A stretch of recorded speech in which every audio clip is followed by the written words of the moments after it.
Hello friend, मैं माही स्वागत करती हूँ हमारे चैनल यूसनेट अकेडमी से 359 में। आज हम आदिकाल की जो नामकरण है और उनके प्रस्तोता उनको हमारे ट्रिक से देखने वाले हैं। मैं यहाँ पे कोई भी ऐसा ट्रिक आप लोगों के साथ शेयर नहीं कर रही हूँ जिसको आप लोगों को रटना पड़ेगा। आप इन चीज़ों को लिखकर इनको समझकर भी आप क्वेश्चन एग्जाम में बिल्कुल सही कर सकते हैं। तो सबसे पहले हमारा आता है चारण काल, फिर प्रारंभिक काल, फिर आरंभिक काल, फिर बीज वपन काल, फिर वीर गाथा काल, सिद्ध सामंत काल, वीर काल, संधि काल और चारण काल, आदि काल और आधार काल। यानी कि इसका टोटल से अगर नेम्स की हम बात करेंगे तो इसका 10 जो होता है बहुत ज़्यादा इंपॉर्टेंट होता है। ऐसे और भी बहुत सारे नाम हैं लेकिन उतना याद रखना पॉसिबल नहीं है, लेकिन ये 10 जो है ये बहुत इंपॉर्टेंट है और ये हमारे एग्जाम्स में भी आते हैं। तो देखते हैं सबसे पहले यहाँ पे क्या है हमारा चारण काल। अगर हम बात करेंगे चारण काल, यहाँ पे क्या है नाम इनका, मतलब इनको जो विद्वान ने दिया है, प्रस्तोता जो है इनका वो है ग्रियर्सन। तो चरणों पर गिर गए।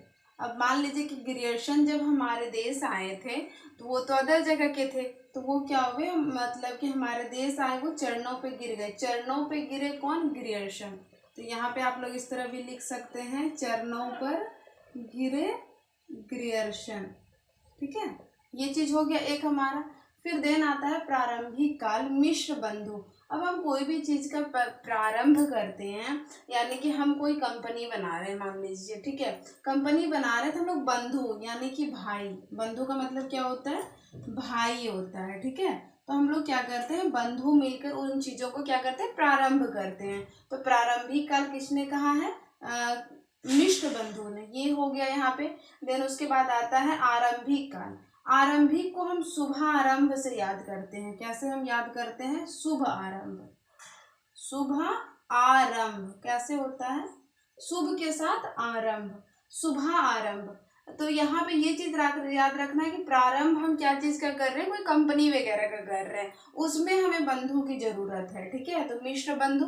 फिर आरंभिक काल की बात करेंगे तो इसको मैंने नाम दिया है शुभारंभ, याद करने के लिए। कोई भी चीज का शुभ प्रारंभ थोड़ी ना बोलते, शुभ आरंभ बोलते हैं। तो आरंभ से आरंभिक काल। आरंभिक काल मान लीजिए हम कोई भी चीज का भी शुरुआत करते हैं या फिर हम पुराण पूजा पाठ कुछ भी, तो वहाँ सबसे पहले गणेश जी का नाम आता है ना। तो वहां से हम इसको जोड़ सकते हैं, रिलेट कर सकते हैं कि गणपति चंद्रगुप्त जी आते हैं। ठीक है, तो ये हमारे हो गए शुभ आरंभ। कैसे होते हैं? गणपति जी के पूजा, मतलब होता है ना, नारियल जब हम ये करते हैं, फोड़ते हैं या फिर धागा काटते हैं तो गणपति जी का नाम लेके। तो यहाँ पे ये हमारा हो जाएगा क्या? गणपति चंद्रगुप्त। ये हो गया हमारा। फिर देन आता है हमारा चौथा नंबर, वो है बीज वपन का। तो बीज वपन, बीज, सच्चाई का बीज किसने बोया था? महावीर ने बोया था ना। सच्चाई का बीज किसने बोया था? महावीर ने बोया था। तो ये हो गया हमारा वीर गाथा काल। अब बताइए कि जो हमारा भारत है, यहाँ पे अगर वीरता की बात आती है तो क्या रामचंद्र का नाम छूटता है? नहीं छूटता है ना। वहाँ पे हमारे रामचंद्र का नाम आता ही है। तो रामचंद्र से हो गया। ऐसे भी वीर गाथा काल, रामचंद्र शुक्ल, ये हर किसी को याद रहता है, फिर भी मैंने बता दिया कि जहाँ पे वीरता की बात होती है वहाँ राम जी नहीं छूटते हैं, क्योंकि राम जी तो सबसे बड़े वीर है ना। तो यहाँ पे आचार्य रामचंद्र शुक्ल ने वीर काल का। फिर है सिद्ध सामंत काल। तो यहाँ पे देखिए सिद्ध और सामंत, यहाँ ने राशन स्वस्थ संस्कृतियायन और स्वस्थ सिद्ध सामंत काल एक जैसा दिख रहा है ना, दोनों देखिए यहाँ पे भी सिद्ध है, यहाँ पे भी कृत्यायन है। मतलब ये क्या होता है ना, को रिलेट करना रहता है चीजों को। ठीक है, तो यहाँ पे ये क्या हो गया, सिद्ध सामंत काल का क्या हो जाएगा हमारा? राहुल संकृत्यायन। देन उसके बाद हमारा आता है वीर काल। व से वीर और व से विश्वनाथ, इन चीजों को यहाँ पे रिलेट कीजिए। वीर काल किसने दिया है? विश्वनाथ प्रसाद मिश्र ने। इस तरह हम इसको याद रख सकते हैं। फिर यहाँ पे देखिए संधि काल और चारण काल।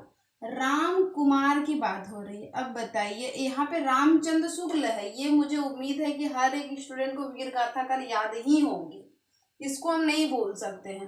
तो अगर हम यहाँ पे संधि काल और चारण काल की बात करेंगे, चारण काल ग्रियर्सन ने भी कहा है, यहाँ पे भी राम कुमार वर्मा ने भी चारण काल कहा है। तो ये क्या हो जाएगा कि संधि काल और चारण काल की अगर हम बात करेंगे तो राम कुमार वर्मा, यहाँ पे हम राम जी को थोड़ा सा इसमें जोड़ के याद करने की कोशिश करते हैं कि जब सीता जी को रावण उठा के ले गए थे तो राम जी क्या बोल रहे थे? राम जी बोल रहे थे ना कि संधि कर लेते हैं, चरणों पे आके गिर जाओ। होता है ना कि बोला जाता था कि इसकी सॉरी फ्रेंड, रावण की जो वाइफ थी वो बोल रहे हैं कि तुम राम जी के चरणों पे जाके गिर जाओ और संधि कर लो, मतलब युद्ध मत करो। तो संधि काल और चारण काल किसका हो जाएगा? राम कुमार वर्मा का। तो यहाँ से ये चीज याद हो गया हमारा आदि काल। अब बताइए, आदि में तो एक चीज नहीं होता है ना, आदि में A to Z आ जाता है, आता है ना, इत्यादि आदि, इन सब चीजों में तो हजारों चीज आते हैं ना। आदि का जब नाम लेते हैं कोई भी चीज के लिखने के बाद हम ETC लगा देते हैं, यानी कि आदि लगा देते हैं। तो मतलब क्या होता है, और भी कुछ, मतलब हजारों भी हम बोल सकते हैं। तो क्या होगा, हजारी प्रसाद द्विवेदी, यहाँ से हम इसको याद कर लिए। फिर आधार काल और सुमन राज्य। सुमन मतलब क्या होता है? सुमन हमारा क्या होता है? फूल होता है ना, सुमन मतलब फूल। आधार काल मतलब कि आधार को हम आधा भी बना सकते हैं या फिर आधार भी बना सकते हैं।